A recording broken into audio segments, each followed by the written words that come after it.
Sejam todos bem-vindos, sejam todos concurseiros muito bem-vindos. Hoje a gente tentou gravar, fazer ao vivo, não conseguiu, terceiro dia seguinte, para não trazer prejuízo para o grupo, já que todos estão aqui lutando para ser concursado e precisa fazer o estudo conjunto. A gente vai fazer gravado e vai subir. E amanhã ou depois vai estar corrigido e a gente volta aos encontros ao vivo, né? Que é o interessante, o encontro ao vivo, que é o mais interessante para a gente não ter um estudo solitário, para a gente ter um estudo ativo, onde todo mundo vai debater a lei, todo mundo vai conversar e assim simplifica o concurso. É aquele negócio, chegar na prova e acertar a questão. Estudo conjunto, aprovação coletiva e todo mundo sai feliz, todo mundo fica animado. Vamos fazer a lei anticorrupção, 12.846. Ela cai em muitos concursos, principalmente em procuradoria, AGU, MPU, TCU. Tem incidência também na magistratura, pode cair no ENAM, e é uma lei que a gente precisa saber, porque ela é relativamente nova, ela é de 2013, mas o Brasil vive passando por problemas de corrupção, então tem sempre chance de cair. Hoje está aqui o Paulo. Tudo bom, Paulo? Tudo bom, Marcelo? Bom dia. Bom dia, Carlos. Estamos aí mais uma vez. Uma boa tarde, boa noite para quem vai assistir o vídeo em outros horários. Estamos juntos aí. Bom dia, Tem também o pessoal. Carlos. Bom dia, pessoal. Sejam todos bem-vindos. A gente tem um problema na live aí, mas a gente vai corrigir em breve. Em breve a gente volta ao vivo. Então, antes de começar, deixa aquele curtir, quem já é um Sapiens, quem são Sapiens, quem já está aqui com a gente, deixa o curtir, comenta, ajuda o canal a crescer, trazendo mais gente que queira prestar concurso, trazendo mais companheiro de jornada. É o que a gente falou no início, a ideia aqui é todo mundo debater a lei. O estudo da lei é um estudo maçante, às vezes a gente deixa a palavra passar. Quando vira um estudo coletivo, quando a gente debate o artigo, quando um tem dúvida e chama atenção para algo, todo mundo se beneficia, todo mundo fica mais esperto com aquilo, né? Então a ideia é essa, é o debate. Por isso que a gente gosta de fazer o ao vivo, porque aqui ninguém quer ter razão, ninguém quer ser o mestre, o professor. Ninguém é professor, a gente não é cursinho. A ideia aqui é botar o foco total na aprovação. Por isso que é um canal feito de concurseiro para concurseiro. E quem não conhece a gente, quem não acompanha ainda... Uno is the fastest. Oh, tem uma voz aí que já Foi mal aí, Marcelo. não conhece a gente. Entrou um vídeo aqui, eu até desliguei meu som aqui. Sem problema. Quem não conhece a gente, vê todo o vídeo. Se gostar, se acha que adquiriu algum tipo de conhecimento, se gostou do estudo conjunto, se acha que isso vai facilitar seu concurso, daí sim, dá um curtir, começa a seguir o canal, aplica o sininho lá que vai ter as chamadas dos vídeos ou da apresentação ao vivo novas e passa a ser um Sapiens também. Esse estudo aqui é um estudo mínimo, é o patamar mínimo, é o mínimo que precisa para ir numa prova.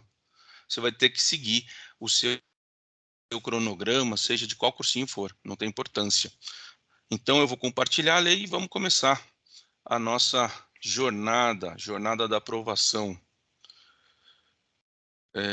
Lei anticorrupção, conseguiu compartilhar?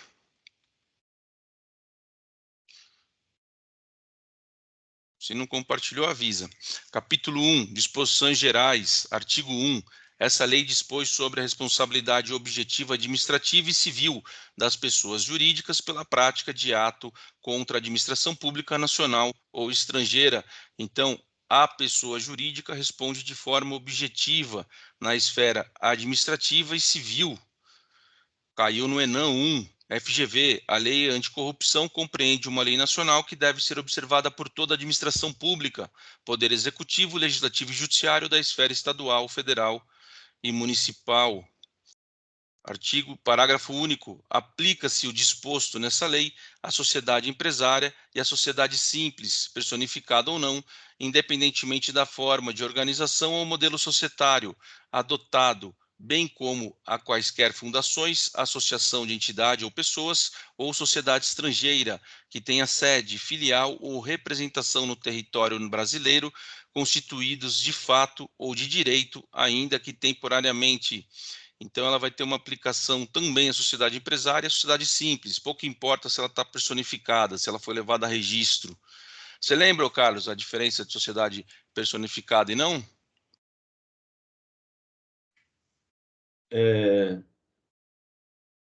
A sociedade personificada, né? Com personalidade jurídica, que você fala? Quando uma sociedade ela vira personificada. Quando você registra o ato constitutivo dela no cartório, né? O registro. Normalmente ali ela ganha a personificação, né? Ela é empresária, se ela tem aqueles fatores de produção, né? Que ela é feita conforme foi realizado na ideia da teoria da empresa, mas o registro vai dar personalidade. Fora isso, ela é uma sociedade de fato. Artigo 2º, as pessoas jurídicas serão responsabilizadas objetivamente no âmbito administrativo e civil por atos lesivos previstos nessa lei, praticado em seu interesse ou benefício exclusivo ou não. Artigo 3º, a responsabilidade da pessoa jurídica não exclui a responsabilidade individual de seus dirigentes ou administradores, ou de qualquer pessoa natural, autora, coautora ou partícipe de ato ilícito. Caiu também no ENA 1. O termo compliance pode ser entendido como estar em conformidade e vem ganhando crescente importância na implementação de estruturas, processos e mecanismos, tanto no setor privado como no setor público.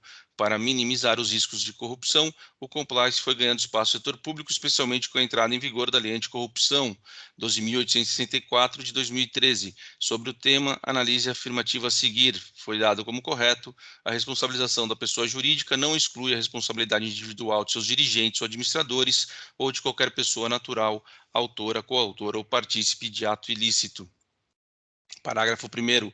A pessoa jurídica será responsabilizada, independentemente da responsabilização individual das pessoas naturais referidas no caput. Isso daqui ele entrou porque antigamente a pessoa jurídica na seara ambiental precisaria da dupla imputação para responder. Tinha que responder junto com a pessoa natural. Então eles quiseram deixar muito bem claro que a responsabilidade aqui era independente de qualquer ato dos seus dirigentes. Então, por isso que ficou, a pessoa jurídica será responsabilizada independentemente da responsabilidade individual da pessoa natural referida no caput. Parágrafo 2º. Os dirigentes ou administradores somente serão responsabilizados por ato ilícito na medida de sua culpabilidade. Então, a pessoa jurídica responde de forma objetiva, a pessoa física, os dirigentes e administradores, de forma subjetiva. Admite dolo culpa. Você lembra a responsabilidade civil, Paulo, como funciona? Quais são os requisitos? Requisitos da responsabilidade civil? Para ter Qual- uma responsabilidade, o que eu preciso? Conduta, Conduta, o dano e o nexo de causalidade, né? isso. Aí eu tenho a responsabilidade objetiva, conduta, dano e nexo de causalidade. Daí tem o 4, que é a culpabilidade, precisa de culpa ou dolo. O dolo. Daí você tem a responsabilidade subjetiva. Então aqui, com a culpabilidade, eu sei que a gente está falando de responsabilidade subjetiva. A empresa no caput estava falando de responsabilidade objetiva. Então caiu no MP São Paulo, com relação ao regime instituído pela Lei Federal 12.846, assinale a alternativa correta. Os dirigentes ou administradores somente serão responsabilizados por atos ilícitos na medida de sua culpabilidade. Atenção, caiu na FCC TJ Mato Grosso do Sul. A Lei Anticorrupção estabelece a responsabilização dos dirigentes ou administradores na medida da sua culpabilidade. Daí eles colocaram um pedacinho a mais que não está na lei, sem determinar seu afastamento. Sem determinar seu afastamento. Foi dado como correto. Artigo 4º. Subsiste a responsabilidade da pessoa jurídica na hipótese de alteração contratual, transformação, incorporação, fusão ou cisão societária. Então, com a alteração contratual, transformação, incorporação, fusão ou cisão societária, subsiste a responsabilidade da pessoa jurídica. Parágrafo 1º. Na hipótese de fusão e incorporação, a responsabilidade da sucessora será restrita à obrigação de pagamento de multa e reparação integral do dano causado, até o limite do patrimônio transferido, não lhe sendo aplicáveis as demais sanções previstas nessa lei, decorrente de atos e fatos ocorridos antes da fusão ou incorporação, exceto no caso de simulação ou evidente intuito de fraude devidamente comprovados. Parágrafo 2º. As sociedades controladoras, controladas, coligadas, no âmbito do respectivo contrato, as consorciadas serão solidariamente responsáveis pela prática dos atos previstos nessa lei, restringindo-se tal responsabilidade à obrigação de pagamento de multa e reparação integral do dano causado. Então, aqui a gente tem que ter muita atenção, porque quando está no Código de Defesa do Consumidor, a sociedade controladoras, controladas, coligadas, consorciadas, elas têm responsabilidade de forma diferente. Consorciada responde solidária, a coligada por culpa e as controladas, salvo engano, é subsidiariamente, não é isso? Então, aqui está tudo por solidariamente responsável. Sociedade controladora, controlada, coligada, no âmbito do respectivo contrato, as consorciadas serão solidariamente responsáveis. Aqui eu acho que ele está englobando todas. O que você acha, Paulo?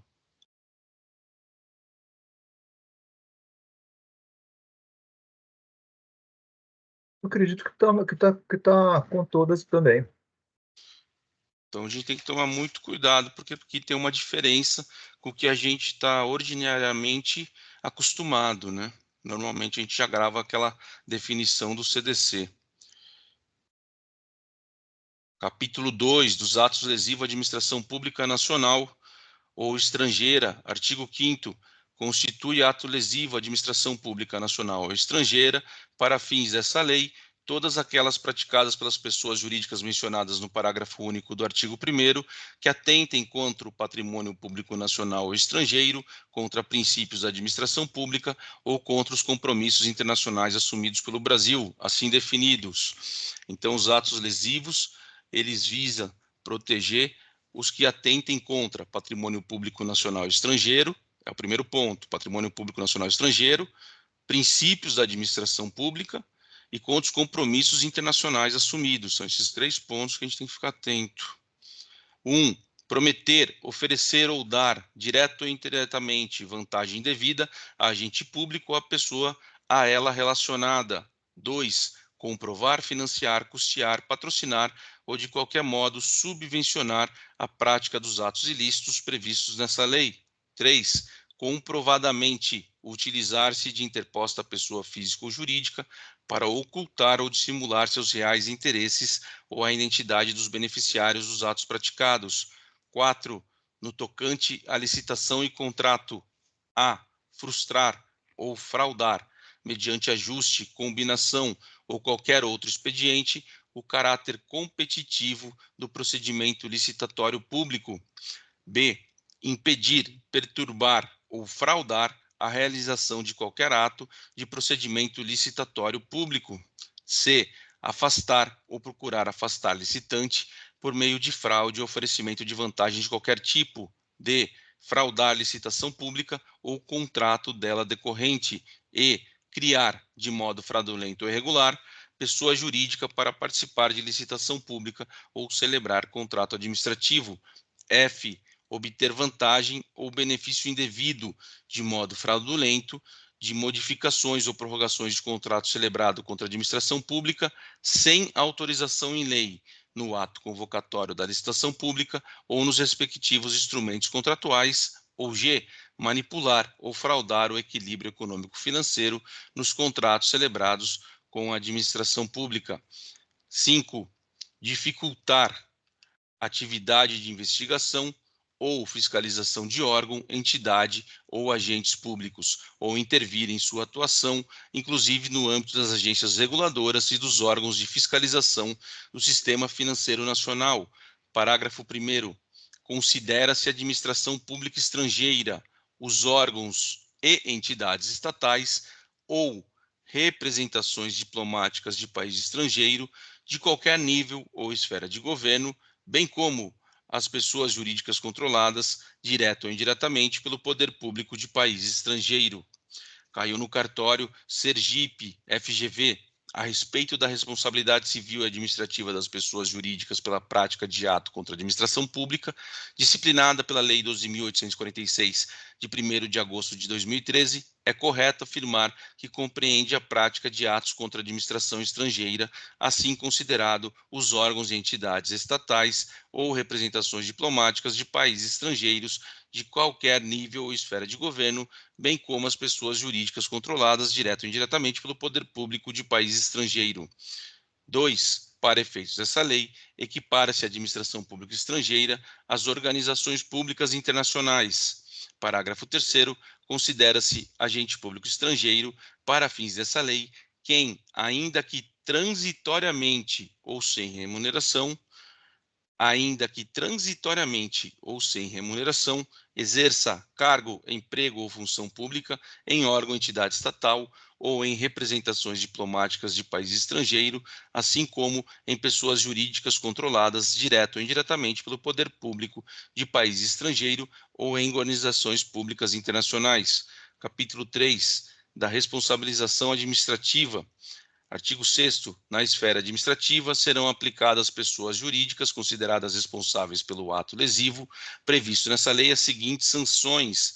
Essas sanções se aplicam às pessoas jurídicas e elas são administrativas. São sanções administrativas. Muita atenção a isso. 1. Multa no valor de 0,1% a 20% do faturamento bruto do último exercício anterior à instauração do processo administrativo, excluídos tributos, a qual nunca será inferior à vantagem oferida, quando for possível sua estimação. Então, exclui os tributos, e a multa é de 0,1% a 20% do faturamento bruto. 2. Publicação extraordinária da decisão condenatória. Publicação extraordinária da decisão condenatória. Parágrafo 1º. A sanção serão aplicadas fundamentalmente, isolada ou cumulativamente, de acordo com as peculiaridades do caso concreto e a gravidade e a natureza da infração. Parágrafo 2º. A aplicação das sanções, previsto nesse artigo, será precedida da manifestação jurídica elaborada pela advocacia pública ou pelo órgão de assistência jurídica ou equivalente do ente público. Parágrafo 3º.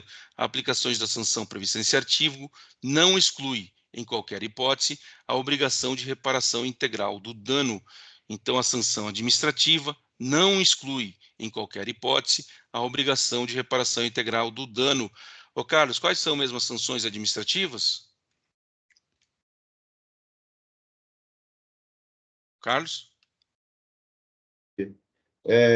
Sanções administrativas, vai ter uma sanção de uma multa que ela vai de 0,1% a 20% sobre o faturamento bruto da empresa, excluídos os tributos, e em qualquer hipótese, esse valor não pode ser inferior ao dano cometido.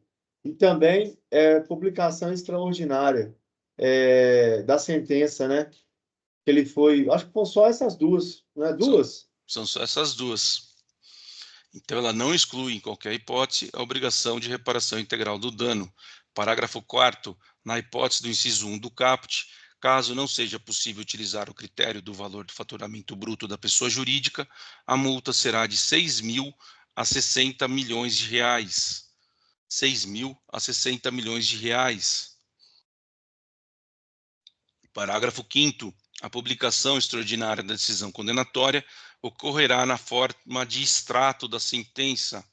Então, a publicação extraordinária vai publicar o extrato da sentença às expensas da pessoa jurídica, em meio de comunicação de grande circulação, na área de prática de infração e de atuação da pessoa jurídica ou na sua falta em publicação de circulação nacional, bem como por meio de afixação do edital pelo prazo mínimo de 30 dias. Prazo mínimo de 30 dias no próprio estabelecimento ou no local de exercício da atividade, de modo visível ao público e no sítio eletrônico da rede mundial de computadores. Artigo 7º. Serão levados em consideração na aplicação das sanções.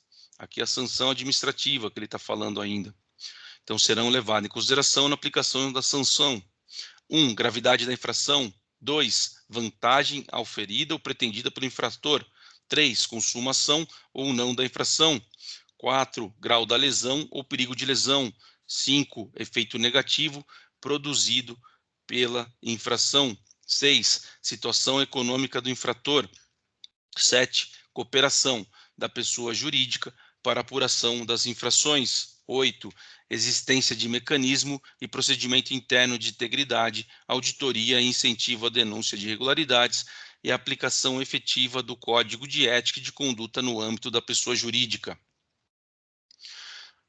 9. O valor do acordo mantido pela pessoa jurídica com o órgão ou entidade pública lesada. O valor dos contratos mantidos pela pessoa jurídica com o órgão ou entidade pública lesada. Parágrafo único. Os parâmetros de avaliação de mecanismo e procedimento previsto no inciso 8º do caput serão estabelecidos em regulamento do Poder Executivo Federal. Os parâmetros de avaliação de mecanismo e o procedimento previsto no inciso 8º do caput serão estabelecidos em regulamento do Poder Executivo Federal. Inciso 8º, vamos voltar rapidinho para ver. Vamos ver aqui, 7º. 8º, a existência de mecanismo e o procedimento interno de integridade, auditoria e incentivo à denúncia de irregularidades e aplicação efetiva do Código de Ética e de Conduta no âmbito da pessoa jurídica. Capítulo 4 do processo administrativo de responsabilização. Artigo 8º, a instauração e o julgamento do processo administrativo para apuração da responsabilidade da pessoa jurídica cabem à autoridade máxima de cada órgão ou entidade do Poder Executivo, Legislativo e Judiciário, que agirá de ofício ou mediante provocação, observado o contraditório e a ampla defesa. Então, a instauração vai caber à autoridade máxima de cada órgão ou entidade dos 3 poderes, Executivo, Legislativo e Judiciário, e pode agir de ofício, observando sempre o contraditório e a ampla defesa, conforme o artigo 5º manda na Constituição. Parágrafo 1º. A competência para instauração e julgamento do processo administrativo de apuração de responsabilidade da pessoa jurídica pode ser delegada, vedada à subdelegação. Então, a competência da instauração pode ser delegada, veda-se a subdelegação. Caiu no DJDFT. Determinada sociedade empresária fraudou o contrato administrativo decorrente de licitação pública, celebrada com certa Secretaria de Estado. Nessa situação hipotética, conforme a Lei nº 12.846, de 2013, o processo administrativo para apuração da responsabilidade da pessoa jurídica poderá ser julgado por autoridade delegada para tanto, sendo vedada a subdelegação da competência para o julgamento do processo. Parágrafo 2º. No âmbito do Poder Executivo Federal, a Controladoria Geral da União, CGU, terá competência concorrente para instaurar processo administrativo de responsabilização de pessoa jurídica ou para avocar. A CGU pode avocar os processos instaurados com fundamento nessa lei para exame de sua regularidade ou corrigir-lhe o andamento. Artigo 9º. Compete à Controladoria Geral da União, CGU, a apuração, o processo e o julgamento dos atos ilícitos previstos nessa lei, praticado contra a administração pública estrangeira, observado o disposto no artigo 4 da Convenção sobre combate à corrupção de funcionários públicos estrangeiros em transações comerciais internacionais, promulgado pelo Decreto 3.678. Artigo 10º. O processo administrativo para apuração de responsabilidade de pessoa jurídica será conduzido por comissão designada pela autoridade instauradora e composta por 2 ou mais servidores estáveis. Então, o processo administrativo ele é conduzido por comissão. Quem vai designar a autoridade instauradora e 2 ou mais servidores estáveis. Servidores estáveis. Significa aqui que eles já passaram sobre o período probatório de 3 anos para ganhar estabilidade. Eles têm que ser estáveis. Parágrafo 1º. O ente público, por meio de seu órgão de representação judicial equivalente, a pedido da comissão, na que se refere o caput, poderá requerer as medidas judiciais necessárias para investigação e processamento das infrações, inclusive de busca e apreensão. Parágrafo 2º. A comissão poderá cautelarmente propor à autoridade instauradora que suspenda os efeitos do ato ou processo objeto da investigação. Parágrafo 3º. A comissão deverá concluir o processo no prazo de 180 dias, contados da data da publicação do ato que instituir, e, ao final, apresentar relatório sobre os fatos apurados e eventual responsabilidade da pessoa jurídica, sugerindo de forma motivada as sanções a serem aplicadas. Parágrafo 4º. O prazo previsto no parágrafo 3º poderá ser prorrogado mediante ato fundamentado da autoridade instauradora. O prazo é 180 dias, pode ser prorrogado desde que fundamentado. Artigo 11º. No processo administrativo para apuração de responsabilidade, será concedido à pessoa jurídica prazo de 30 dias para a defesa, contada a partir da intimação. Então, a defesa da pessoa jurídica é 30 dias no processo administrativo, a partir da intimação. Artigo 12º. No processo administrativo com relatório da comissão, será remetida à autoridade instauradora na forma do artigo 10º para julgamento. Artigo 13º. A instauração do processo administrativo específico de reparação integral do dano não prejudica a aplicação imediata da sanção estabelecida em lei. Parágrafo único. Concluído o processo e não havendo pagamento, o crédito apurado será inscrito em dívida ativa da Fazenda Pública. Artigo 14. A personalidade jurídica poderá ser desconsiderada sempre que utilizada com abuso do direito para facilitar, encobrir ou dissimular a prática de atos ilícitos previstos nessa lei, ou para provocar confusão patrimonial, sendo estendidos todos os efeitos das sanções aplicáveis às pessoas jurídicas, aos seus administradores e sócio, com poderes de administração, observado contraditória e ampla defesa. Aqui parece que ele adotou teoria menor, né, Paulo? Mas não é provocar confusão patrimonial. Quer dizer, a teoria maior, né? Teoria Maior. maior. Ele tem que provar confusão patrimonial e tudo mais. É Ou maior. abuso de ato ilícito. Provou, está muito parecido com a redação do Código Civil. É. Artigo 50 do Código Civil, né? Artigo 15. A comissão designada para apuração da responsabilidade da pessoa jurídica, após a conclusão do procedimento administrativo, dará conhecimento ao Ministério Público de sua existência para apuração de eventuais delitos. Só relembrando rápido, a desconsideração, existe duas teorias no Brasil, uma maior e uma menor. A menor é qualquer ato que acabe por trazer um prejuízo, e a maior exige alguns requisitos, que é a confusão patrimonial ou o objetivo de atuar de forma ilícita. Capítulo 5 do Acordo de Leniência, artigo 16. A autoridade máxima de cada órgão ou entidade pública poderá celebrar acordo de leniência com a pessoa jurídica responsável pela prática do ato previsto nessa lei, que colaborarem efetivamente com a investigação e processo administrativo, sendo que dessa colaboração resulte, então pode ter o acordo de leniência, quem vai fazer a autoridade máxima de cada órgão ou entidade pública, com a pessoa jurídica responsável pela prática do ato previsto na lei, que colaborarem efetivamente com a investigação, e precisa resultar, 1. A identificação dos demais envolvidos na infração, quando couber. 2. Obtenção célere de informações e documentos que comprovem o ilícito da apuração. Caiu no PGM São Paulo, CESP, a respeito do acordo de leniência previsto na Lei 12.846, julgue o item seguir. Resposta considerada correta. O acordo de leniência poderá ser celebrado com as pessoas jurídicas que efetivamente colaborarem com a apuração do ato lesivo previsto nessa lei, por meio da identificação dos demais envolvidos na infração, se houver, e da entrega de informações e documentos que comprovem o ato ilícito. A reparação integral do dano não consta como requisito prévio à celebração do acordo de leniência.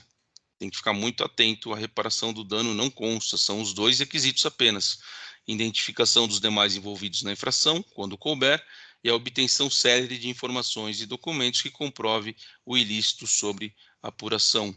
Parágrafo 1º. O acordo de que trata o caput somente poderá ser celebrado se preenchido cumulativamente os seguintes requisitos. Tem que preencher de forma cumulativa. 1. A pessoa jurídica seja a primeira a se manifestar sobre seu interesse em cooperar para a apuração do ato ilícito. 2. a pessoa jurídica cesse completamente seu envolvimento na infração investigada a partir da data da propositura do acordo. 3. A pessoa jurídica admita sua participação no ilícito e coopere plena e permanentemente para as investigações e o processo administrativo, comparecendo sobre suas expensas, sempre que solicitada, a todos os atos processuais até seu encerramento. Parágrafo 2º. A celebração do acordo de leniência isentará a pessoa jurídica das sanções previstas no inciso 2 do artigo 6º e no artigo 4 do artigo 19 e reduzirá em 2/3 o valor da multa aplicada. O artigo 6º 2 é a publicação do extrato da decisão. O inciso 4, 19, ele fala que, em razão da prática dos atos previstos no artigo 5º dessa lei, a União, Estado e DF Município, por meio das suas respectivas advocacias públicas ou órgãos de representação judicial equivalente ao Ministério Público, poderão ajuizar ação com vista à aplicação da seguinte sanção. A 4, proibição de receber incentivos, subsídios, subvenções, doações ou empréstimos de órgão, entidade pública e de instituição financeiras públicas ou controladas pelo poder público pelo prazo mínimo de 1 ano e máximo de 5. Mínimo de 1 e máximo de 5. Parágrafo 3º. O acordo de leniência não exime a pessoa jurídica da obrigação de reparar integralmente o dano causado. Então, parágrafo 3º, o acordo de leniência não exime a pessoa jurídica da obrigação de reparar integralmente o dano causado. Parágrafo 4º, o acordo de leniência estipulará as condições necessárias para assegurar a efetividade da colaboração e o resultado útil do processo. Parágrafo 5º, o acordo de leniência serão estendidas às pessoas jurídicas que integram o mesmo grupo econômico de fato e direito, desde que firme o acordo em conjunto, respeitadas as condições nela estabelecida. Então, posso ter o mesmo grupo econômico, desde que firme o acordo em conjunto. Não se estende de forma automática.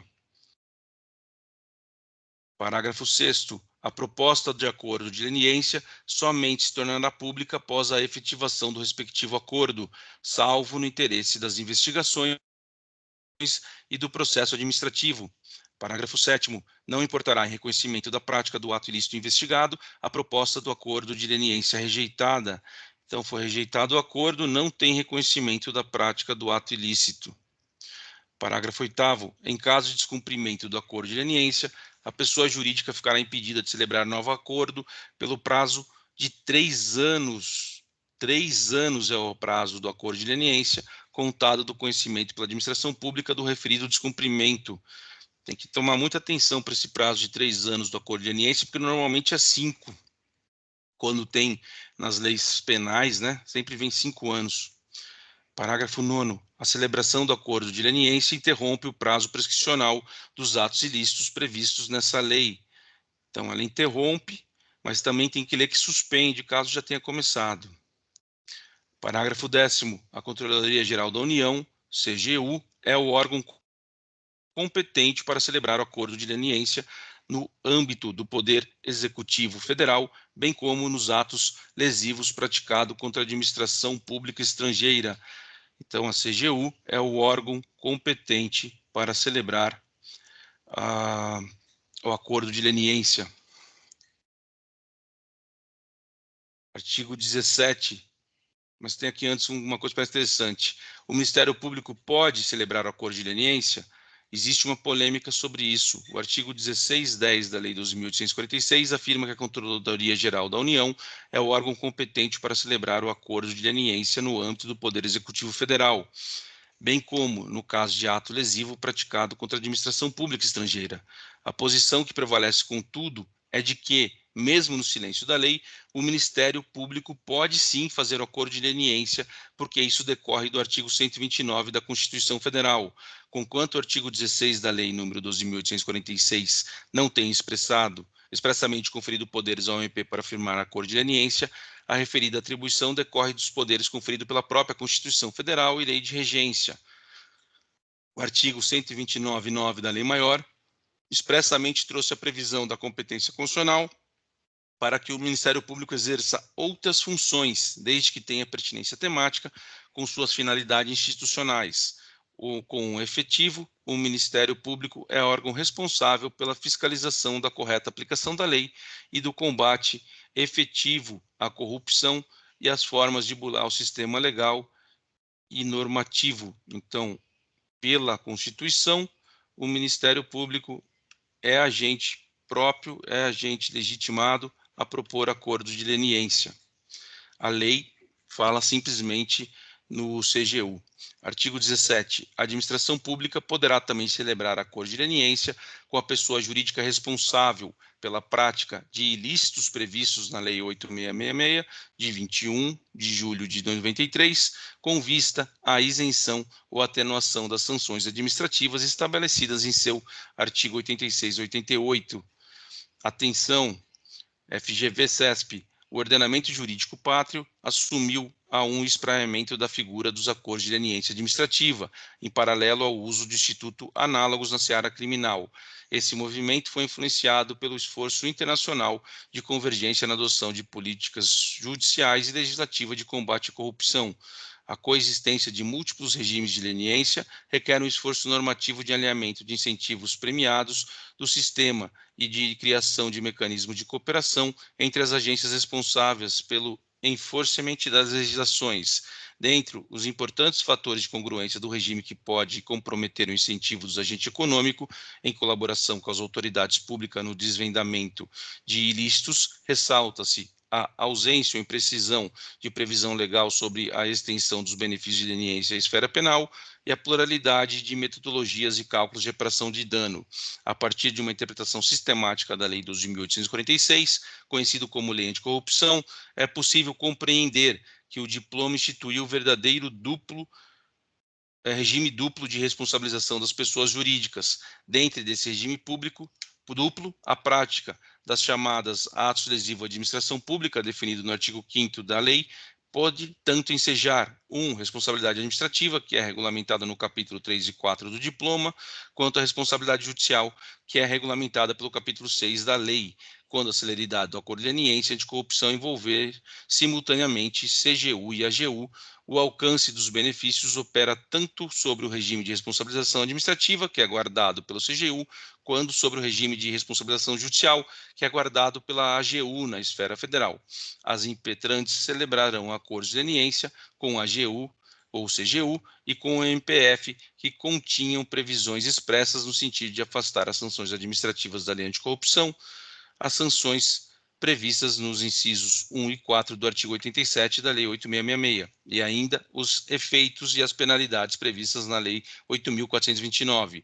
Além disso, os acordos previam a obrigação de reparação integral do dano, diante da sobreposição fática entre os ilícitos administrativos pelas colaboradoras, perante a CGU, AGU, e o objeto de apuração de controle externo, a possibilidade do TCU impor sanção de idoneidade pelos mesmos fatos que deram ensejo à celebração do acordo de leniência com a CGU, AGU, não é compatível com o princípio constitucional da segurança jurídica e, com isso, a noção da proporcionalidade da pena. Apesar da lei anticorrupção não precluir a incidência da lei 8443, no caso concreto, a imposição da idoneidade pelo TCU poderia resultar em ineficácia das cláusulas do acordo de leniência. Capítulo 6, artigo 18. Na esfera administrativa, a responsabilidade da pessoa jurídica não afasta a responsabilidade de sua responsabilização na esfera judicial.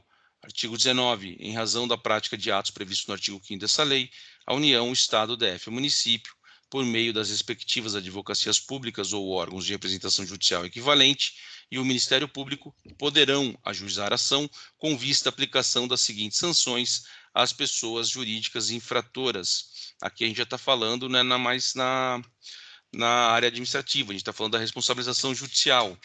A responsabilização administrativa tinha aquelas duas sanções que a gente até falou, que era o extrato e a multa de 0,1% até 20%. Aqui vamos ver quais são as judiciais. 1. Perdimento de bens, direitos ou valores que represente vantagem ou proveito direta ou indiretamente obtida da infração, ressalvado o direito do lesado ou terceiro de boa-fé. Então, o primeiro é o perdimento de bens, direito ou valores. Vantagem ou proveito direta ou indiretamente obtidos da infração. E não pega o patrimônio lícito dele, não. Pega só o que tem vantagem ou proveito direto ou indiretamente da infração. 2. Suspensão ou interdição parcial de suas atividades. 3. Dissolução compulsória da pessoa jurídica. 4. Proibição de receber incentivos, subsídios, subvenções, doações ou empréstimo de órgão ou entidade pública e de instituição financeira pública ou controladas pelo poder público pelo prazo mínimo de 1 ano e máximo de 5. Parágrafo 1º. A dissolução compulsória da pessoa jurídica será determinada quando comprovado. Então, caso a dissolução compulsória, eu preciso da seguinte comprovação. 1. Ter sido a personalidade jurídica utilizada de forma habitual para facilitar ou promover a prática de atos ilícitos, ou ter sido constituído para ocultar ou dissimular interesses ilícitos ou a identidade dos beneficiários dos atos praticados.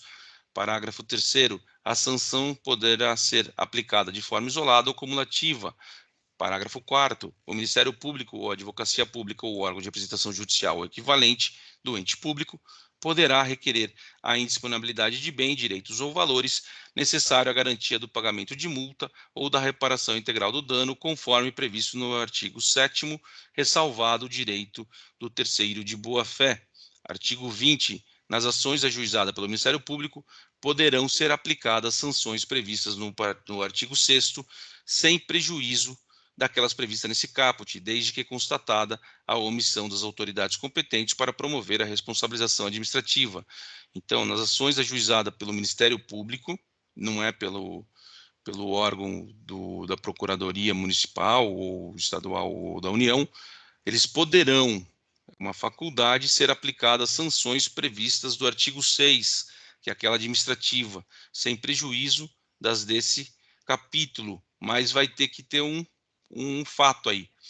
Vai ter que estar constatada a omissão das autoridades competentes para promover a responsabilização.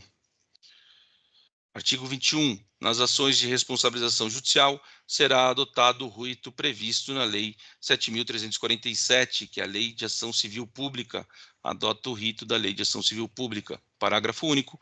A condenação torna certa a obrigação de reparar integralmente o dano causado pelo ilícito, cujo valor será apurado em posterior liquidação, se não constar expressamente da sentença. Capítulo 7, disposição final. Artigo 22. Fica criado no âmbito do Poder Executivo Federal o Cadastro Nacional de Empresas Punidas, CNEP, que reunirá e dará publicidade à sanção aplicada pelo órgão ou entidade do Poder Executivo, Legislativo e Judiciário e de todas as esferas de governo com base nessa lei. Parágrafo 1º. Os órgãos e entidades referidos no caput deverão informar e manter atualizado no CNEP os dados relativos às sanções por ele aplicado. O CNEP conterá, entre outras, a seguinte informação acerca das sanções aplicadas. 1. Razão social e número de inscrição da pessoa jurídica ou entidade no Cadastro Nacional de Pessoa Jurídica. 2. Tipo de sanção. E 3. Data de aplicação e data final da vigência do efeito limitador ou impeditivo da sanção, quando for o caso. 3. Parágrafo 3º, melhor dizendo, as autoridades competentes para celebrar o acordo de leniência previsto nessa lei também deverão prestar e manter atualizado no CNEP, após a efetivação do respectivo acordo, as informações acerca do acordo de leniência celebrado, salvo se esse procedimento vier a causar prejuízo às investigações e ao processo administrativo.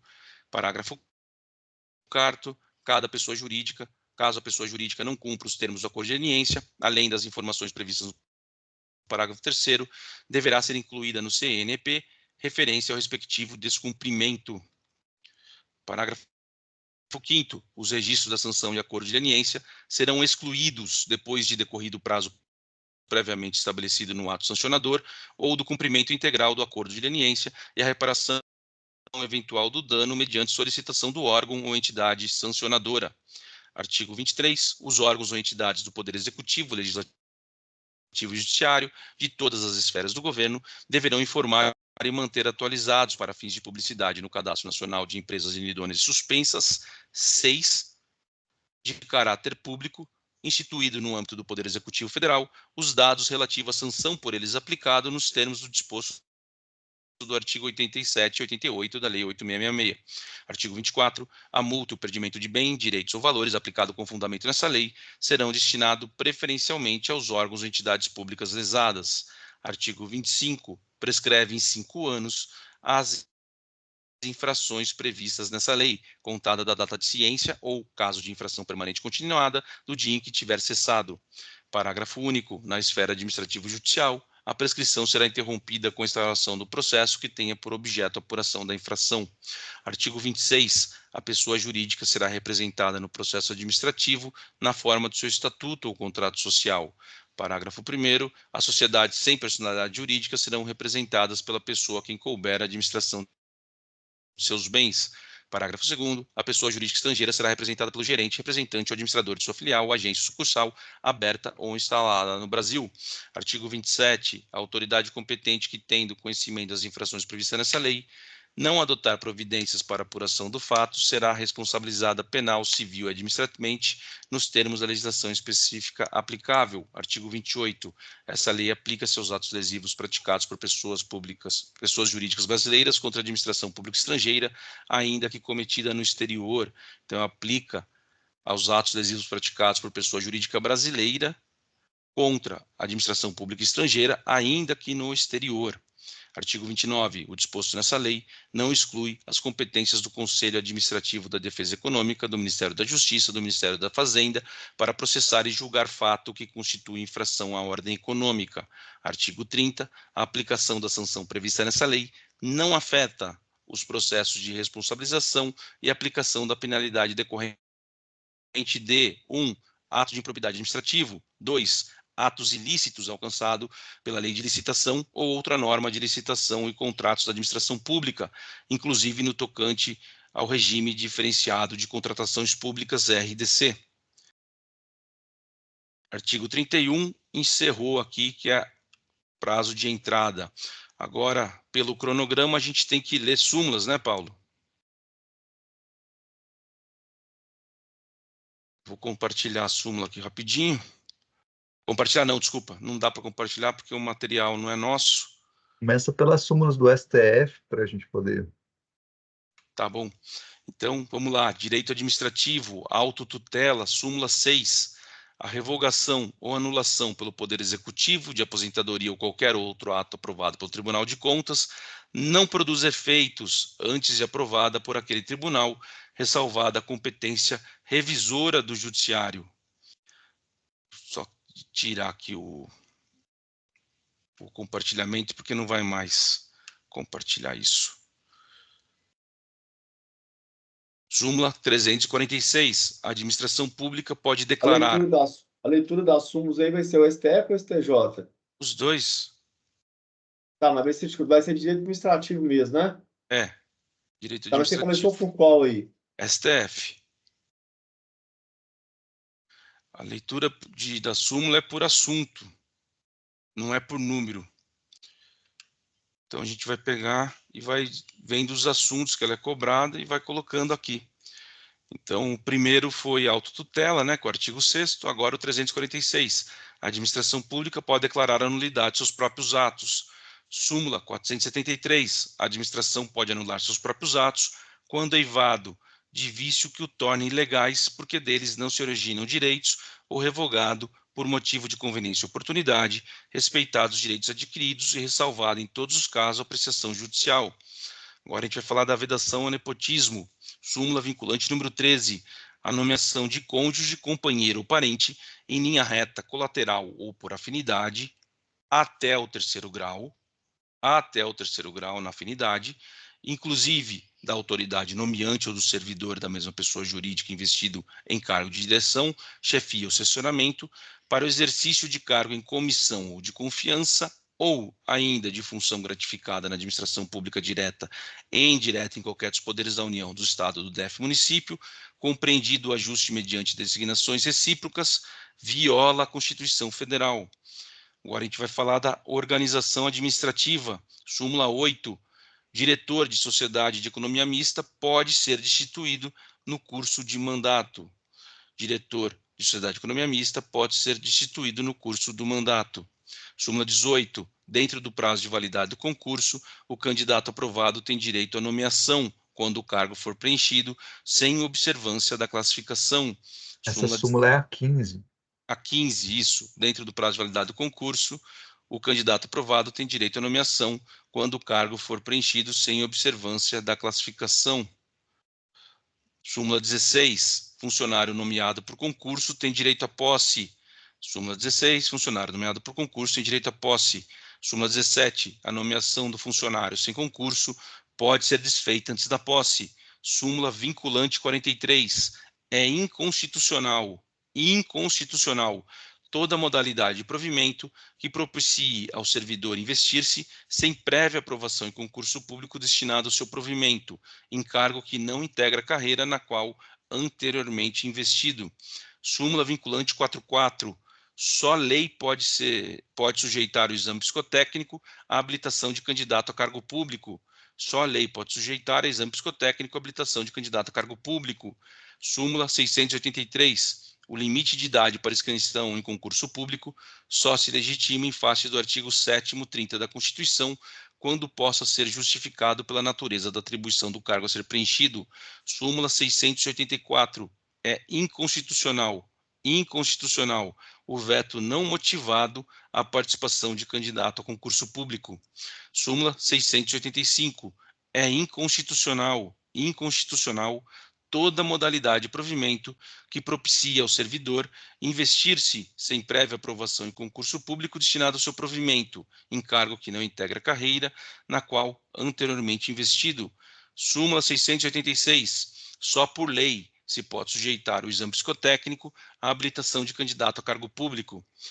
Vamos entrar agora em servidores públicos e militares. Súmula vinculante 6. Não viola a Constituição o estabelecimento de remuneração inferior ao salário mínimo para as praças prestadoras de serviço militar inicial. Súmula 10. O tempo de serviço militar conta-se para efeito de disponibilidade e aposentadoria do servidor público estadual. Súmula vinculante 20. A gratificação de desempenho de atividade técnica administrativo, GEDATA, instituída pela Lei 10.404 de 2002, deve ser deferida aos inativos nos valores correspondentes a 37,5 pontos no período de fevereiro a maio de 2002 e nos termos do artigo 5º, parágrafo único da Lei 10.404, no período de junho de 2002 até a conclusão dos efeitos do último ciclo de avaliação a que se refere o artigo 1º da medida provisória 198 de 2004, a partir da qual passa a ser de 60 pontos. Súmula vinculante 24, a gratificação de desempenho de Seguridade Social e Trabalho, GDASST, instituída pela Lei 10.483 de 2002, deve ser estendida aos inativos no valor correspondente a 60 pontos, desde o advento da medida provisória 198, convertida na Lei 10.971 de 2004, quando tais inativos façam jus à paridade constitucional. Emenda Constitucional 20, 41 e 47, elas são bem semelhantes, né? 34 a 20. Acho que é o mesmo assunto quase, só que uma é atividade técnica administrativa, GDATA, e a outra fala do GDASST.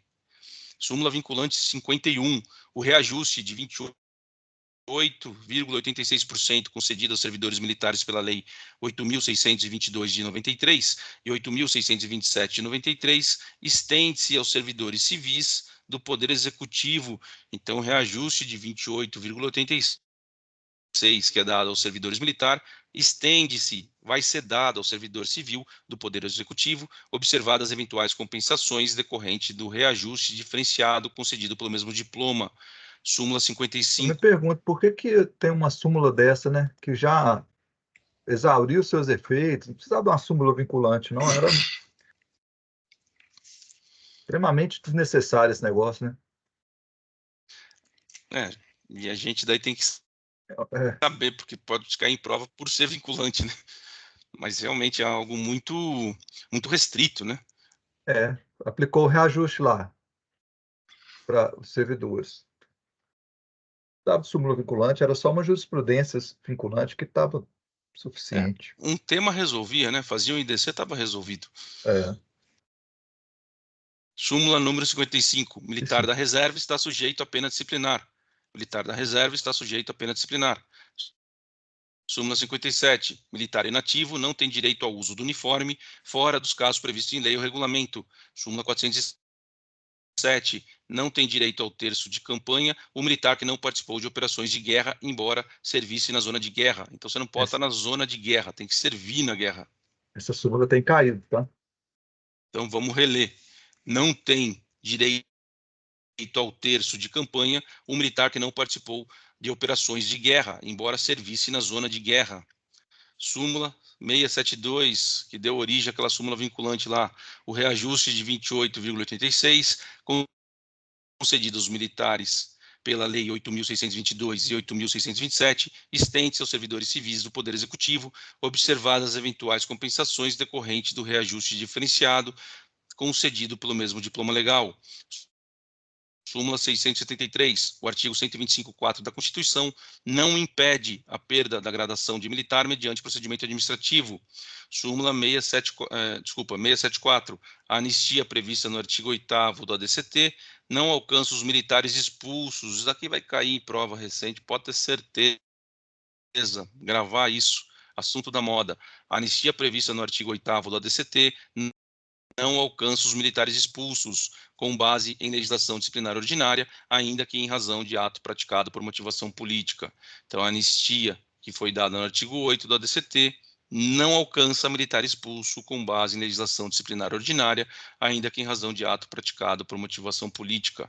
Vamos entrar em vencimento e salário mínimo, súmula vinculante, salvo, súmula vinculante número 4, salvo, nos casos previstos na Constituição, o salário mínimo não pode ser usado como indexador de base de cálculo de vantagem de servidor público ou de empregado, nem ser substituído por decisão judicial. Súmula vinculante número 15. O cálculo de gratificação e outras vantagens de servidor público não incide sobre o abono utilizado para se atingir o salário mínimo. Então, a gratificação e outras vantagens não incide sobre o abono utilizado para se atingir o salário mínimo. Súmula vinculante 16. O artigo 7.439, parágrafo 3º, que foi dado pela Emenda Constitucional 1998 da Constituição, refere-se ao total da remuneração percebida pelo servidor público. Súmula vinculante número 37. Não cabe ao Poder Judiciário, que não tem função legislativa, aumentar vencimento de servidor público sob o fundamento de isonomia. Essa também tem caído muito. Não cabe ao Poder Judiciário, que não tem função legislativa, aumentar vencimento de servidores públicos sob o fundamento de isonomia. Súmula vinculante 42. É inconstitucional a vinculação do reajuste de vencimento de servidores estaduais ou municipais a índices federais de correção monetária. Então, é inconstitucional a vinculação de reajuste de vencimento de servidor estadual ou municipal a índices federais de correção monetária. Súmula 339. Não cabe ao Poder Judiciário, que não tem função legislativa, aumentar vencimento de servidor público sob fundamento de isonomia. A súmula 339 deu origem à súmula vinculante 37. Olha, engraçado, essa súmula vinculante 37 em cotejo com aquela outra, que é a 51, que fala que o reajuste dos concedido aos militares se estende aos servidores civis. Teve um aumento, né? Parece ser autofágica, né? Parece que as duas estão em contradição. Não parece? Porque se eu não vou aumentar vencimento de servidor sob fundamento de isonomia, qual foi o fundamento daquela súmula? É bom depois a gente ver e trazer aqui. Não é? Ver o que eles estão falando, né? Porque pode ser realmente, na prova, se cair as duas, você vai falar, não, uma contradiz a outra, não pode ser. E as duas estão certas. Fica parecendo que está contraditório, né? Súmula 359, ressalvada a revisão prevista em lei, os proventos da inatividade regulam-se pela lei vigente ao tempo em que o militar ou servidor civil reuniu os requisitos necessários. Súmula 671. O servidor público e os trabalhadores em geral têm direito, no que concerne a URP, de abril-maio 1988, apenas ao valor correspondente a 7 dividido por 30, de 16,9% sobre o vencimento e salário pertinente ao mês de abril e maio de 98, não cumulativamente, devidamente corrigido até efetivo pagamento. Súmula 680. O direito ao auxílio alimentação não se estende aos servidores inativos. O direito ao auxílio alimentação não se estende aos servidores inativos. Súmula 681. É inconstitucional inconstitucional a vinculação do reajuste de vencimento de servidor estadual ou municipal a índices federais de correção monetária. Súmula 682. Não ofende a Constituição a correção monetária no pagamento com atraso dos vencimentos de servidor público. Servidor público, exoneração, demissão. Começa pela súmula vinculante número 3. No processo perante o Tribunal de Contas da União, assegura-se o contraditório ampla defesa, quando da decisão puder resultar a palavra em anulação ou revogação de ato administrativo que beneficie o interessado, excetuado a apreciação da legalidade do ato de concessão inicial de aposentadoria, reforma e pensão. Súmula 20. É necessário processo administrativo com ampla defesa para a demissão de funcionário admitido por concurso. Súmula 21. Funcionário em estágio probatório não pode ser exonerado nem demitido sem inquérito ou sem formalidades legais de apuração de sua capacidade. Súmula 22. O estágio probatório não protege o funcionário contra a extinção do cargo. O estágio probatório não protege o funcionário contra a extinção do cargo. Súmula 25. A nomeação a termo não impede a livre demissão pelo presidente da República de ocupante de cargo dirigente de autarquia. Súmula vinculante 33. Aplica-se ao servidor público, no que couber, as regras do regime geral da Previdência Social sobre aposentadoria especial, de que trata o artigo 40, parágrafo 4º, inciso 3 da Constituição Federal, até a edição de lei complementar específica. Então, vai aplicar ao servidor público, até que se faça a lei, as regras do regime geral de Previdência Social sobre aposentadoria especial, de que trata o artigo 40, parágrafo 4º, inciso 3 da Constituição.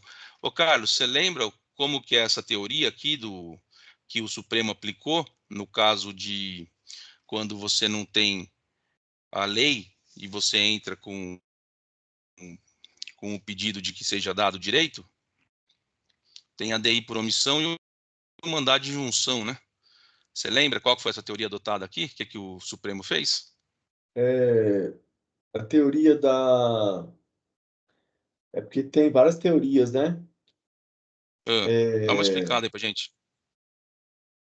Mandado de junção tem a teoria em que, por exemplo, o judiciário manda aplicar diretamente, né? Quando A não gente há tem lei. duas teorias, a concretista e a não concretista, né? Isso.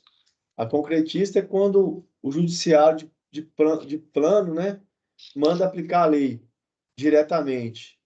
E a não concretista é quando ele dá o prazo para que eles estipulem ali a concretização da lei.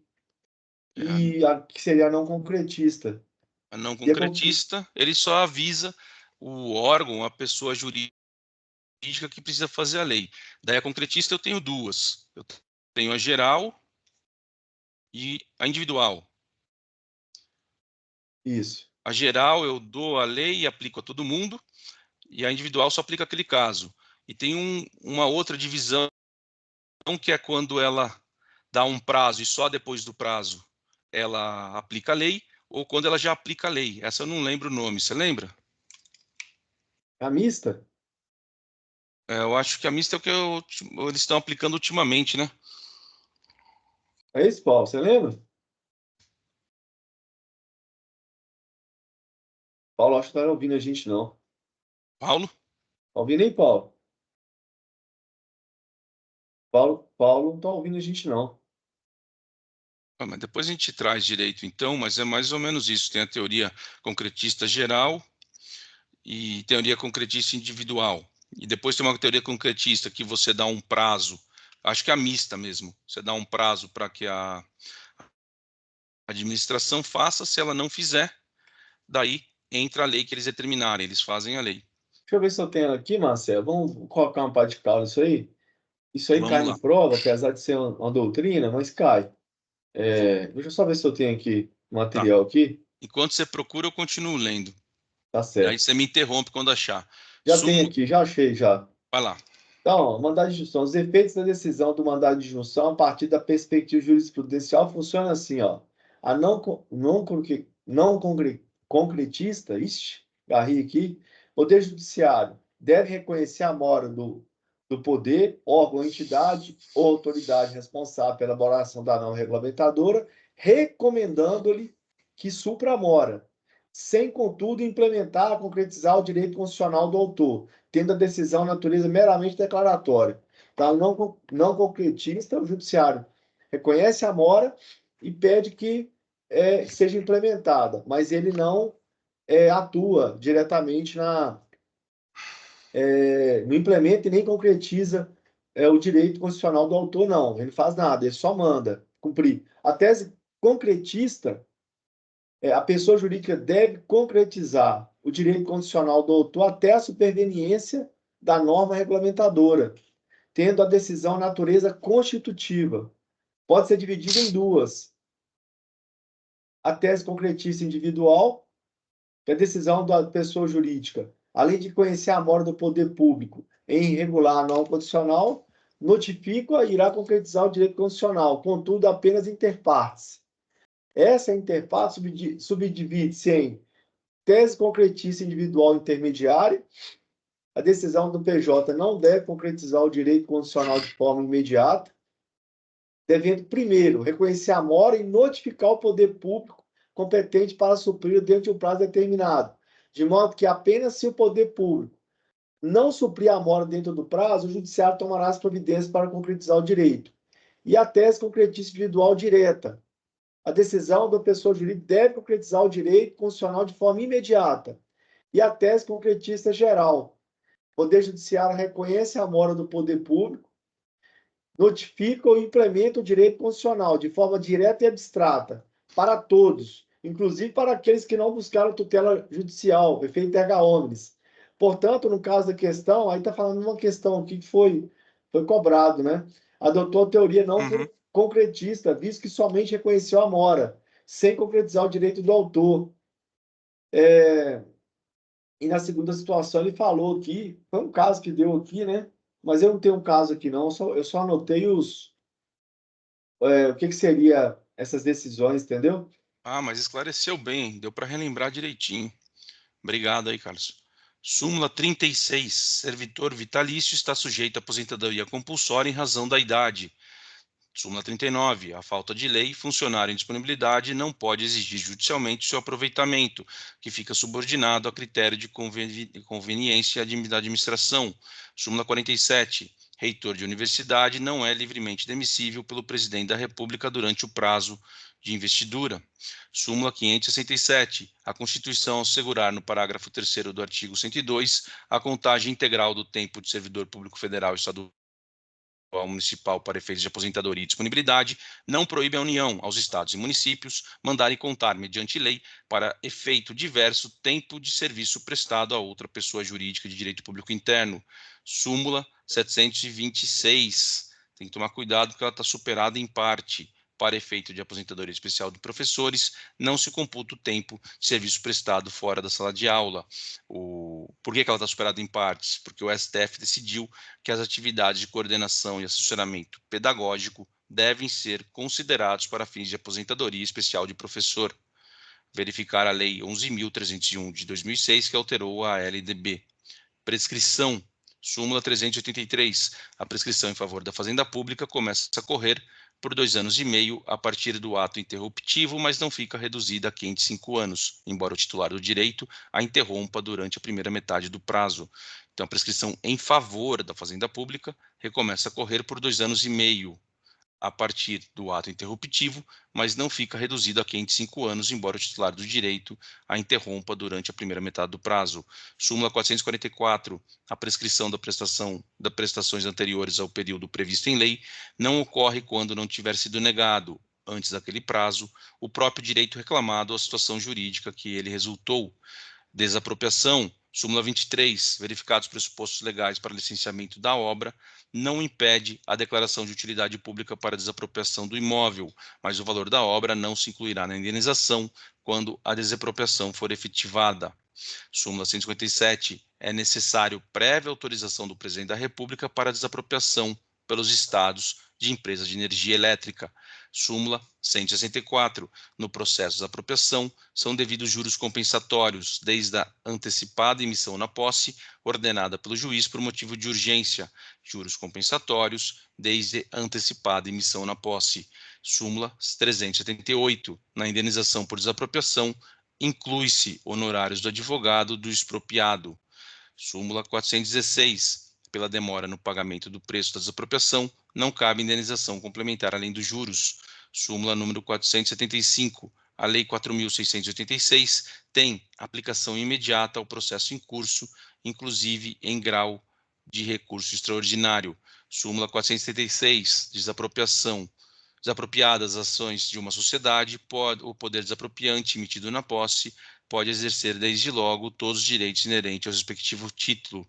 Súmula 561. Em desapropriação, é devida a correção monetária até a data do efetivo pagamento da indenização, devendo proceder-se à atualização do cálculo, ainda que por mais de uma vez. Súmula 617. A base de cálculo dos honorários de advogado em desapropriação é a diferença entre oferta e indenização, corrigida a ambos monetariamente. Súmula 652. Não contraria a Constituição o artigo 15, parágrafo 1º do Decreto 3.335 de 41. Processo administrativo. Súmula vinculante 5. A falta de defesa técnica por advogado no processo administrativo disciplinar não ofende a Constituição. É uma faculdade da pessoa, o advogado. Então, não ofende a Constituição. Súmula número 18. Pela falta residual, não compreendida na absolvição pelo juiz criminal, é admissível a punição administrativa do servidor. Súmula número 19. É inadmissível, segundo a punição do servidor público, baseado no mesmo processo que se fundou a primeira. Súmula vinculante 21. É inconstitucional a exigência de depósito ao regulamento prévio de dinheiro ou os bens para admissibilidade de recurso administrativo. Vamos falar de bens públicos. Súmula 477. A concessão de terras devolutas situadas na faixa de fronteira pelo Estado autoriza apenas o uso, permanecendo o domínio com a União, ainda que se mantenha inerte ou tolerante em relação aos possuidores. Súmula 479. As margens do rio navegáveis são de domínio público, insuscetíveis de expropriação e, por isso mesmo, excluída de indenização. Súmula 480. Pertence ao domínio e à administração da União, nos termos do artigo 4º e 186 da Constituição Federal de 67, as terras ocupadas por silvícolas. Silvícolas, você lembra quem é, Carlos? Silvícolas? É. São aqueles que já tinham domínio, né, tinha um domínio ali da... Povos indígenas, não? São os indígenas não integrados. São os indígenas que não estão... Que eles já tinham ali o domínio já daquele bem ali, bem antes. E eles não são integrados, é isso mesmo. Isso, não é isso? Eles não estão integrados à sociedade, né? São os índios que ainda não têm contato com a civilização. Súmula 650. O inciso 1 e 11 do artigo 20 da Constituição Federal não alcança a terra de aldeamentos extintos, ainda que ocupada por indígenas em passado remoto. Dá para continuar do STJ ou a gente para aqui? São 9h27. Ô, Paulo, seu áudio está saindo, não. Vamos parar por aqui, que depois a gente põe a outra parte e lê as do STJ. E a gente faz o exercício de ontem. Se você quiser... Deixa eu ver, do STJ tem muito? Tem 7 folhas. Deixa eu ver, direito administrativo, página 8. Página 8 até a 14. Deixa eu ver. Dá para ir, não dá não, Paulo? Vamos resolver os exercícios aqui. Já tem muito tempo que a gente está aqui. A gente vai ficando com a mente cansado. É verdade, tem isso também, né? Tá bom. Vamos lá, então. Ô, Paulo, só uma Depois pergunta aqui. eu até já paguei lá no Trello, já que a gente leu só as do STF. Depois a gente faz outra matéria e põe as do STJ para complementar. Ô, Paulo, só uma pergunta. A justiça hoje ela não está funcionando mais, né? Hoje não, está fechado. Os prazos, então, dias úteis não contam hoje, quinta, não? Não. Não. Mas aí sai algum... Isso é nacional ou é só aqui em Minas? É nacional, feriado nacional. Ah, então tem que parar de contar uns prazos meus aqui. Beleza. A É gente porque vai o feriado fazer. nacional, na verdade, é sexta, né? E segunda, né? Mas como a justiça. Mas sempre sai a portaria falando, tipo, quando que vai ser parado. Ah, não, beleza, então. Então tem que contar o prazo diferente aqui, então. Então, a gente estudou ontem, lembrando que a gente está com um defeito, não está conseguindo solucionar o problema do áudio do ao vivo. Então, a gente não tem gravado a reunião passada. E hoje a gente fez. O Maurício, vai lá na portaria do TJMG 1647 de 2025. Portaria conjunta 1647 de 2025, que está lá, isso aí que eu estou falando. Desculpa, Marcelo, te interromper. Imagina. Vamos para os exercícios, né? Sim, então vamos lá. A gente sempre faz o exercício do dia anterior por um motivo de não se enganar, né? Não pegar o exercício muito fresco, então a gente espera um pouquinho. Ontem a gente falou da falência e da recuperação de empresa, mas não conseguimos gravar, deu problema no áudio. Hoje também, anteontem também, então a gente inventou de, em vez de fazer ao vivo, que é o que a gente dá preferência por uma questão de poder discutir com mais gente, ter mais opinião sobre o regramento e a lei, mas a gente, para não deixar ninguém para trás, aquela ideia, né? Quem já está aqui com a gente, quem já é um estudante Sapiens, quem faz parte do grupo, a gente não deixa ninguém para trás. E a gente sabe que o estudo da lei não é tão simples quando se faz sozinho. Ele é mais chato, você não pega atenção direitinho nas palavras, fica mais complicado. Então a gente está falando direito empresarial, o assunto falência e recuperação, o nível é só superior para tentar abarcar um maior número de concursos para ver o que está caindo, eles se repetem, inclusive entre concursos que não são da magistratura ou do cartório do MP com outros como analista, etc. A banca, a gente só deixou a FGV para não deixar muita questão também, e pediu para excluir anulada e desatualizada. São esses os filtros que a gente está usando. Eu vou compartilhar a tela. Deu 99 questão para mim. E a primeira é do TJ Pernambuco. Para vocês também? Sim. Então, eu vou compartilhar a tela. Que concurso, questão de prova, né? Está compartilhado. Vamos começar. A Sociedade Empresária Pedreira Barra de São Pedro, LTDA, requereu ao juízo da comarca de Jatinã a homologação do plano de recuperação extrajudicial. Aqui ele está falando da recuperação extrajudicial, assinado por todos os credores a ele submetido.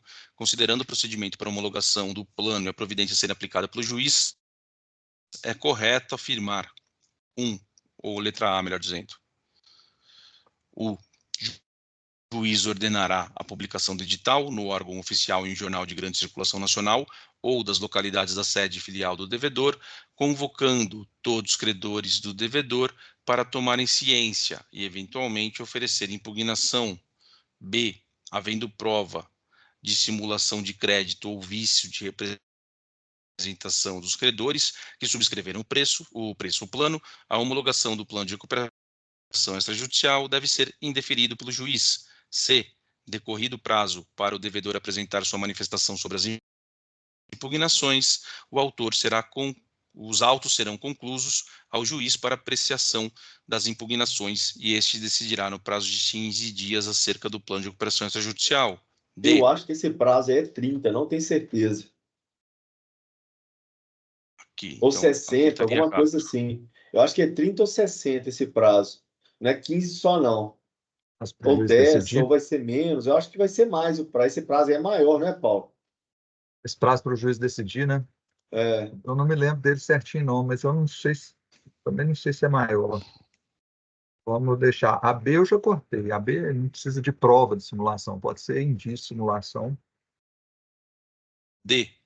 Ao receber a petição inicial, e estando ela devidamente instruído, o juiz determinará de ofício a suspensão das execuções em curso, exclusivamente em relação aos créditos abrangidos no plano com efeito retroativo à data de sua assinatura, e o juiz deverá indeferir o pedido de homologação se ficar comprovado por qualquer credor na impugnação que o devedor realizou o pagamento de dívida vincenda dentro do termo legal, por ser essa prática ato objetivamente ineficaz. Não, não é o Eu acho que caso. eu acho que eu ficaria com a letra A, viu? Eu falei em cortar a B, mas eu estou entre a A e a B. Então, a B é vamos ver.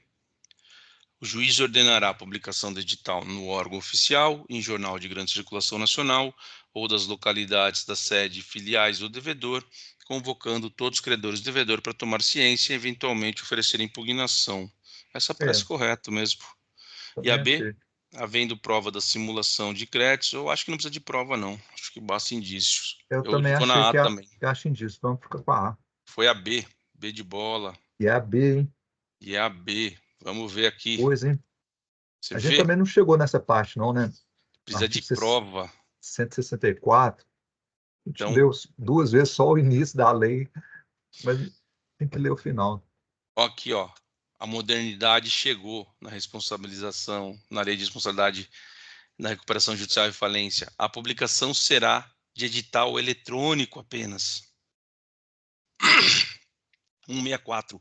Recebido o pedido de homologação do plano de recuperação extrajudicial previsto no artigo 162 e 163 dessa lei, o juiz ordenará a publicação no edital eletrônico com vista a convocar credores. Foi bem formulado, o examinador foi bem maldoso aqui.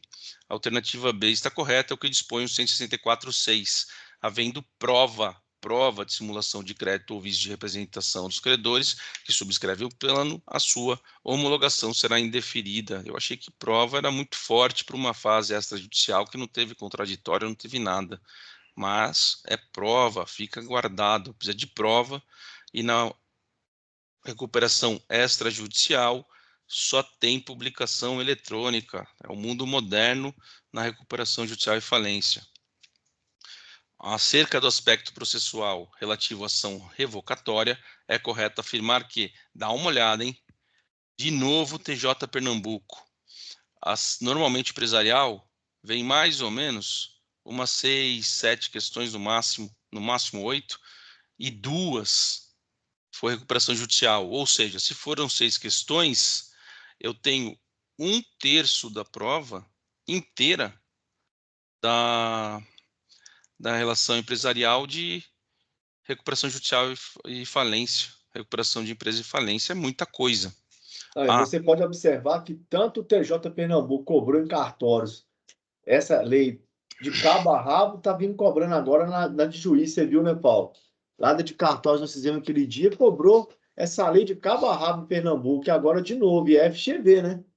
Ela vai cobrar FGV. de novo aí, com certeza Santa Catarina vai cair de cabo a rabo quem for fazer, assim como quem for fazer o TJ Pernambuco aí agora, que vai ter a prova, né? Sergipe, quer dizer. Também Sergipe acho foi, importantíssimo. Ah, já Nos 10 foi? foi final de semana passado. nas provas do Enan não caiu muito falência e recuperações, não, mas Não, não caiu, não.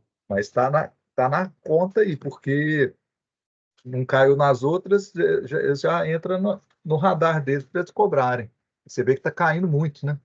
Parece que a prova em Sergipe lá foi bem extensa e muita gente com dificuldade do tempo, viu? Eu não fui fazer, mas parece que não foi fácil. Então Foi. vamos lá.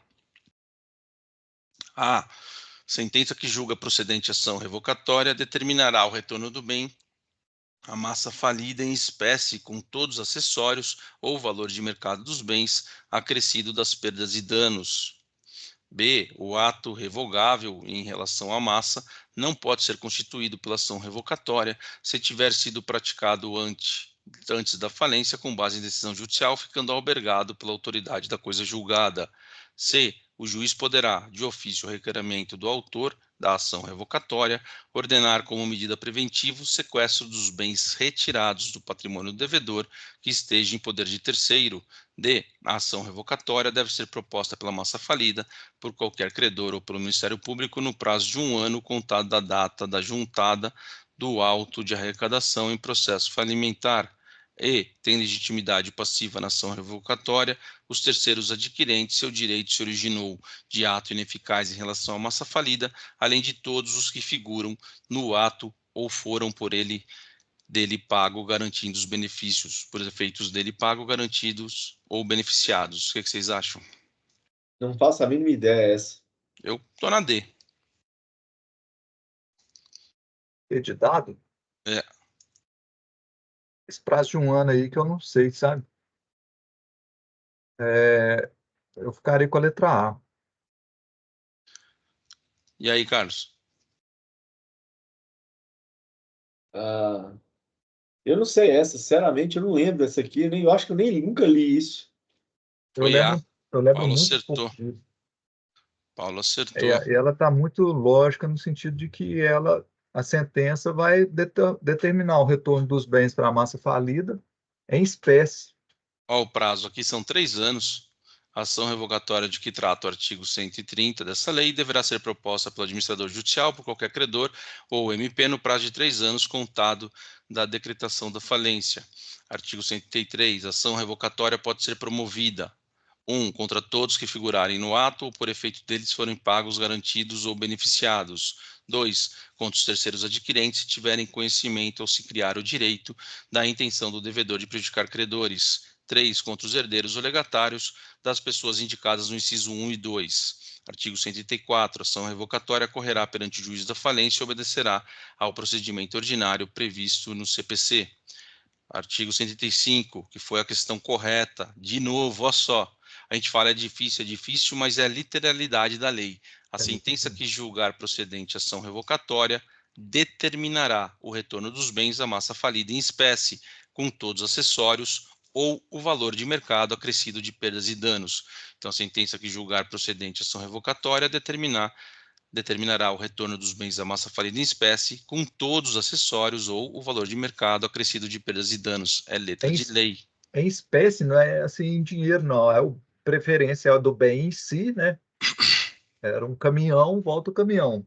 Mas se esse caminhão já sumiu para lá, o valor de mercado dele Mais perdas e acrescido de pesos danos. e danos. 137. O juiz poderá, a requerimento do autor da ação revocatória, ordenar como medida preventiva, na forma da lei processual civil, o sequestro dos bens retirados do patrimônio do devedor que esteja em poder de terceiro. Ele não cita de ofício, então ele poderá, a requerimento do autor da ação revocatória. 138. O ato pode ser declarado ineficaz ou revogado, ainda que praticado com base em decisão judicial, observado o disposto no artigo 131 dessa lei. Parágrafo único. Revogado o ato ou declarado sua ineficácia, ficará rescindida a sentença que o motivou. Então, é letra de lei, você vê. A gente fala é difícil, mas é porque não terminamos a leitura da lei. Se tivesse terminado, fez uma Eu, vez, depois voltou nos mais importantes, não tem mais problema.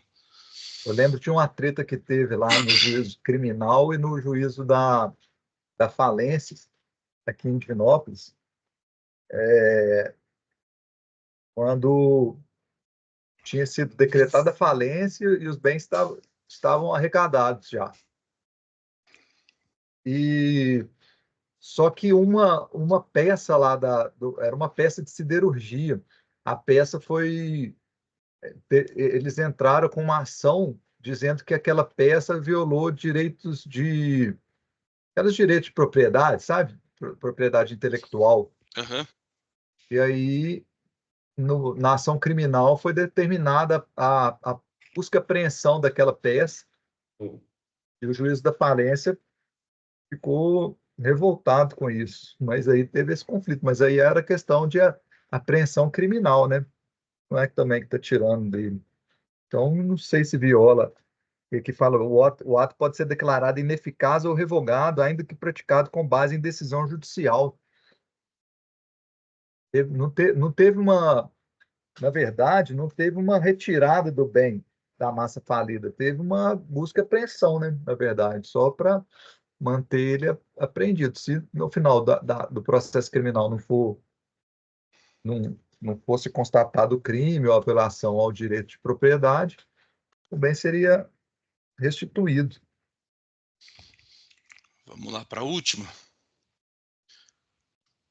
O plano de recuperação judicial da sociedade empregária Paiguá e Nobres LTDA foi rejeitado pelo credor da Assembleia convocada para deliberar sobre ele. Das 3 classes de credores presentes, o plano obteve aprovação por 88% dos credores trabalhistas, mas foi rejeitado pelos credores das demais classes, ou seja, da classe 3, quirografários, e da classe 4, credores enquadrados como micro e pequena empresa, considerando-se esse cenário, é correto afirmar: o administrador judicial encaminhará à Assembleia ao juiz para que ele decrete a convolução da recuperação judicial em falência pela rejeição do plano.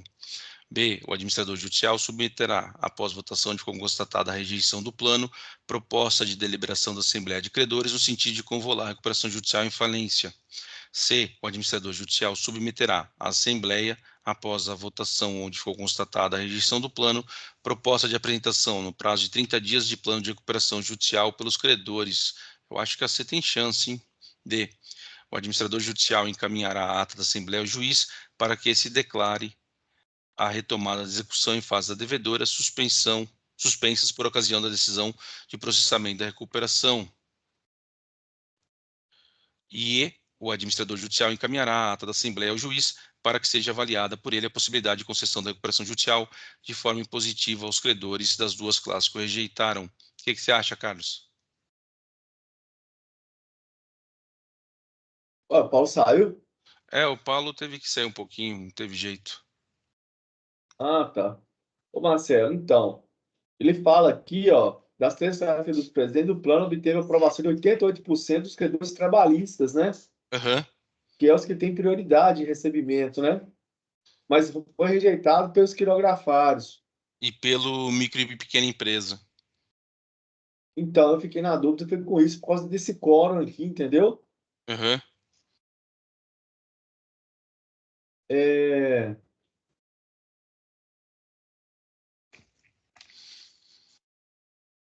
Ah, eu acho que eu ficaria com a letra C também. O que você acha? Letra C. E foi a letra C. No caso, o administrador judicial submeterá à Assembleia, após a votação de for constatada a rejeição do plano, porque eu tenho que ter todas as classes do plano aceitando, ou se uma classe rejeitar, eu tenho que ter um número de, eu não lembro quantos por cento, para o juiz homologar. Não foi o caso. E ele vai ter a proposta de apresentação no prazo de 30 dias de plano de recuperação judicial pelos credores. Então a gente fica por aqui. Agradeço muito a todos que participaram. Não se esqueça de escrever, não esqueça de vir estudar com a gente. É uma forma, sendo muito sincero, concurso público não é fácil, não é um caminhar leve, não vai deixar de ter problema. Concurso público é pesado. Para quem quer concurso público e não levou a sério a universidade ou não está fazendo uma pontuação alta, é algo pesado, precisa ganhar corpo. Você vai ter que cumprir o objetivo, vai ter que ler lei, vai ter que ler jurisprudência, vai ter que estar em dia com a jurisprudência em tese, tem que ser organizado. Não existe estudo fácil, estudo meio horinha e passa. Precisa se esforçar. E a gente sabe disso. Aqui todo mundo já concorre há algum tempo. Mas a gente também já pegou muita casca de banana, já pegamos muita coisa por aí, muita promessa, e veio falando que existe facilidade, que existe forma de saber quais são os artigos que caem, e a não ser que você seja mãe de Ná, não tem como saber não. A única forma é estudar. Os exercícios que a gente fez aqui foi pouco, ficou muito claro, e quando você for fazer na sua casa, você pode ter absoluta certeza que nunca é menos de 55% a lei. Normalmente é mais a primeira fase. E a primeira fase é um grande gargalo. É diferente da segunda, da terceira e por aí afora. Mas para chegar nas outras, a gente precisa passar por essa. E era um gargalo para todos aqui, a leitura da lei. Todo mundo lia pouco, lia mal, e começamos a se reunir para um ajudar o outro. A ideia aqui é fazer uma corrente, como se fosse aquelas coisas que um puxa o outro, um auxilia o outro, um ajuda o outro. O que um vê, alerta, e no final todo mundo passa. É um estudo conjunto, a aprovação tende a ser coletiva, porque todo mundo ganha corpo.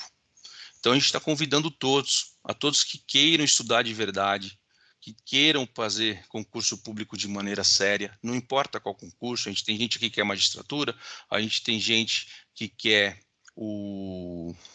que é cartório, a gente tem gente que é MP, não importa. O que importa é ter vontade de estudar e ter vontade de debater com a gente.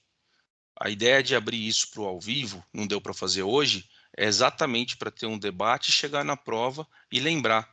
Foi muito comum nos últimos Enem que a gente fez, a gente lembrar a questão que a gente debateu. Então a gente quer abrir. Quem quiser acompanhar a gente, quem quiser participar do estudo conjunto, quem quiser ser Sapiens, é muito bem-vindo. Mas saiba que a caminhada não é fácil, aqui não é corta-caminho, aqui é uma maneira de ganhar corpo, de ganhar a fluência na leitura da lei, de procurar lembrar a lei para chegar na prova e acertar. Mas tem que ficar muito claro, concurso público não é brincadeira e não é fácil. Carlos? É isso aí. A gente agradece a participação. Em breve a gente está voltando às lives, né? A gente não conseguiu, nesses últimos 3 dias, fazer a live. A gente teve um problema no aplicativo que transmite as lives. Primeiro começou com erro, ele não abriu, depois ele trocou a forma de processamento da live e isso prejudicou o áudio. O áudio ele ficava muito rápido, eu ficava cortando, mas eu vou quebrar a cabeça, vou formatar meu notebook. Os meninos também vão instalar no computador deles o OBS. A gente vai resolver isso rápido, a gente vai estar voltando ao vivo, mas está aí gravado para vocês continuarem estudando. O ao vivo tem interação, é melhor. A gente consegue interagir mais, né, com o pessoal. Mas é isso, obrigado a todos aí, tenham um bom dia. Hoje, quarta-feira, dia 16 de abril de 2025. Véspera de feriado aí chegando na sexta. E vamos continuar seguindo firme aí. Obrigado, Marcelo. Obrigado, Paulo. Um abração, fiquem com Deus, até a próxima. Até a próxima.